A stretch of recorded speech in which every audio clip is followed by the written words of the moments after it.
ఈరోజు తెలంగాణ రాష్ట్రంలో వాస్తవం నేను మార్వాడి గురించి మాట్లాడదనుకున్నా. కానీ ఇవాళ తెలంగాణ రాష్ట్రంలో మార్వాడీల పైన మాట్లాడడానికి చాలా ముఖ్య కారణం. ఎందుకంటే ఇవాళ నిన్న చూసిన మార్వాడీలు తెలంగాణ వ్యక్తుల పైన ఏ విధంగా దాడి చేస్తున్నారో బ్యాట్లు తీసుకొని వస్తున్నారు. ఇది చూసిన తర్వాత నా మాట మూగపోయింది అసలు. ఎందుకు ఈ తెలంగాణ రాష్ట్రంలో ఇప్పటిదాకా 8 లక్షల మంది మార్వాడీలు మైగ్రేట్ అయ్యిండ్రు. మరి తెలంగాణ గుజరాత్లో ఎందుకంటే గుజరాత్ నుంచి వచ్చిన ఈ మార్వాడీలు 8 లక్షల మంది తెలంగాణలో మైగ్రేట్ అయ్యిండ్రు. ఈ ఈ హైదరాబాద్లోనే 3 లక్షల మంది మార్వాడీలు ఉన్నారు. ఇక్కడ మొత్తం ఇల్లు అన్ని మైగ్రేట్ అయ్యి ఇవాళ రేపు జరగబోయే మన పిల్లలకు ఉద్యోగం లేకుండా దేంట్లో కూడా ఉపాధి అవకాశాలు లేకుండా తెలంగాణ రాష్ట్రాన్ని దెబ్బతీసే విధంగా అన్ని దోచుకొని ముందుకు పోయే విధంగా ఇవాళ మార్వాడి పండగ పండుతూ ఉన్నారు. అయితే తెలంగాణ రాష్ట్రంలో ఎందుకు మార్వాడీలు వచ్చిందంటే మార్వాడి అనే ఒక జాతి వాళ్ళ దొంగ జాతి వాళ్ళది. ఎందుకంటే గుజరాత్ నుంచి వచ్చిన మార్వాడీలు దొంగలు కాబట్టి అక్కడ తరుముతూనే ఇవాళ తెలంగాణ రాష్ట్రంలో వచ్చి ఇవాళ ప్రతి దగ్గర నుంచి మొదలెడితే ఇవాళ కిరాణ్ షాప్ దగ్గర నుంచి మొదలెడితే బంగారాల షాప్ దాకా ప్రతి ఒక్క దాంట్లో వాళ్ళ యొక్క చలాయిస్తూ ఉన్నారు. అయ్యా రేవంత్ రెడ్డి గారు, మీరు ఇప్పటికైనా స్పందించకపోతే Marwadi go back save Telangana Nizam Telangana ప్రజలకు తీసుకెళ్లాల్సి వస్తుంది. కొంతమంది మార్వాడీలు అంటున్నారు, అవును బాబు, తెలంగాణలో తెలంగాణ విద్యార్థులు కావచ్చు, ప్రజలు కావచ్చు, మీరు తాగుబోతులు, తిండిబోతులు, మరి మీకు ఖచ్చితంగా మేము ఇక్కడ బిజినెస్ చేసుకున్నామని చెప్తా ఉన్నారు. మరి మేము మా తెలంగాణ ఉత్సతాడానికి వచ్చినా మీరు మార్వాడి ఈ తెలంగాణ రాష్ట్రానికి ఎందుకు వచ్చిన ఈ తెలంగాణ రాష్ట్రం దోచుకోవడానికి కాకపోతే ఎందుకు వచ్చినాలని కూడా మేము చేస్తూ ఉన్నాం. అదేవిధంగా ఖచ్చితంగా మార్వాడీలు ఇక్కడ తెలంగాణ రాష్ట్రం నుంచి పంపించేంత వరకు మేము నిద్రపోము. ఎందుకంటే మా తెలంగాణ రాష్ట్రాల పైన మన పిసిసి మహేష్ కుమార్ గారు ఏమంటారంటే తెలంగాణ మార్వాడి అనేటువంటి వాళ్ళు మార్వాడి ఇండియాకి సంబంధించిన మా దేశానికి సంబంధించిన వాళ్ళు అంటున్నారు. మరి ఈ మార్వాడి వాళ్ళు మరి మీ ఇంటికి వస్తారు, 4 రోజులు ఉంచుకుంటావు, 6 రోజులు ఉంచుకుంటావు, 8 రోజులు ఉంచుకుంటావు, నీ ఇంటినే ఆయన ఆక్రమిస్తారు, నీ ఇంటిని అంతా గుల్ల చేస్తాడు. ఈ మార్వాడి తెలంగాణ రాష్ట్రం చెందిన వాళ్ళ ఈ మార్వాడి దొంగ మార్వాడీలు మనం దోచుకోవడానికి వచ్చిన మార్వాడీలు అసలు మార్వాడీలే కారు. వీళ్ళు మన ఆస్తులని మన యొక్క ప్రతి ఒక్క వృత్తిని ప్రతి ఒక్కరు దోచుకోవడానికి వస్తున్న ఈ మార్వాడిని ఇప్పటికైనా యావత్ తెలంగాణ రాష్ట్రంలో ప్రజలు మీరు స్పందించకపోతే రేపటిన తెలంగాణ రాష్ట్రంలో ప్రజల్ని కూడా ఇవాళ బయటికి పంపించే కార్యక్రమం జరుగుతూ ఉంది. ఈ మార్వాడి కనుక ఎవరైతే బీజేపీ సపోర్ట్ చేస్తూ ఉందో మీరు సపోర్ట్ చేయాల్సిన తెలంగాణ రాష్ట్ర ప్రజలకు, మార్వాడీలకు కాదు.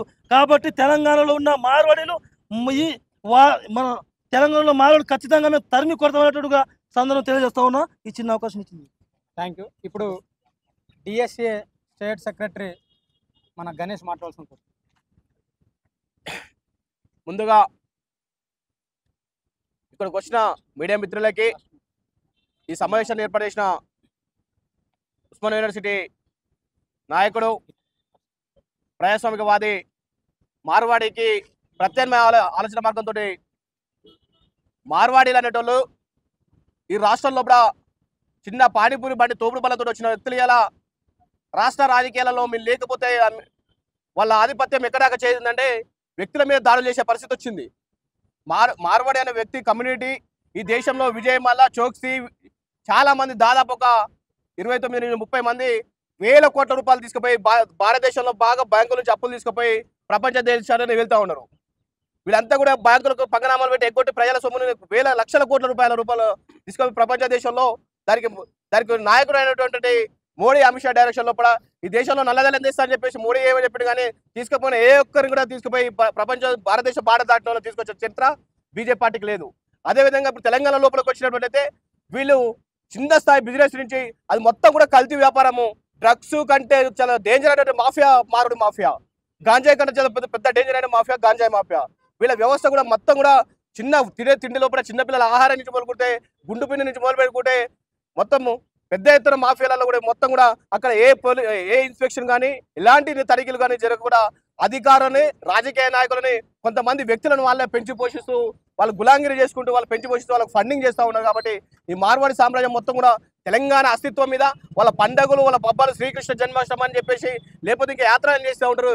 ఎంత ఘోరంగా అంటే ఎంత పబ్లిక్ వైలెంట్గా ఉంటాయని చెప్పేసి మనము చూడాల్సిన పరిస్థితి ఉంది. వీళ్ళు చేస్తున్నది ఒక వ్యవస్థ మీద దాడి.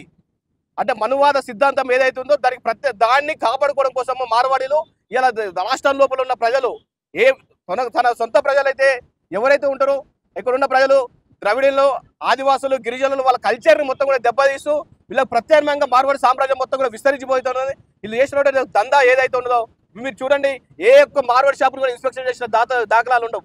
చిన్న చిన్న ఉద్యోగాల కోసము లేదా అంతో ఎంతో 10వ 11వ తరగతి లేదా ఇంటర్మీడియట్ చేసుకున్న వ్యక్తులు అయినా వ్యాపారం చేసుకుందాం, అయినా బండి పెట్టుకుందాం అంటే పరిస్థితి లేకుండా మొత్తం కూడా మార్వాడి లోపల చాలా వరకు చాయ్ పెడతాం, టీ అయితే ఏదైతే ఉందో దాంట్లో కూడా వీళ్ళు నల్ల మందు లాంటివి ఉపయోగించడం వల్ల దానికి అట్రాక్ట్ కావడం జరుగుతూ ఉంటుంది. మొత్తం కూడా ఈ దేశానికి పట్టిన పీడ నరేంద్ర మోడీ అమిత్ షాలు అయితే ఈ రాష్ట్రానికి పట్టిన పీడ మార్వాడి. ఈ రాష్ట్రం నుంచి తన్ని తరమపోతే ప్రజల లోపల ఈ రోజు 8 లక్షల మంది, దాదాపు మిత్రులు 8 లక్షల మంది అని చెప్పిన కానీ 80 లక్షల మంది వచ్చి మన అస్తిత్వాన్ని దెబ్బతీసే పరిస్థితి ఉంటుంది. కాబట్టి ఈ రాష్ట్రాల నుంచి మార్వాడి తన్ని తరిమేంత వరకు ప్రజలు, ప్రజాస్వామ్యవాదులు, విద్యార్థులుగా ఈ గడ్డ మీద ఉంటే తెలంగాణ గడ్డ అంటేనే ఒక చరిత్ర ఉన్నది. ఈ చరిత్రకు మార్వాడీలకు తెలియదు. వాళ్ళు దాడులు చేసినంత మాత్రాన మేమేదో సారీ చెప్పి వెళ్ళిపోతాం కాదు. పుట్టిన ప్రతి బిడ్డ కూడా ప్రశ్నిస్తూ ఉంటాడు.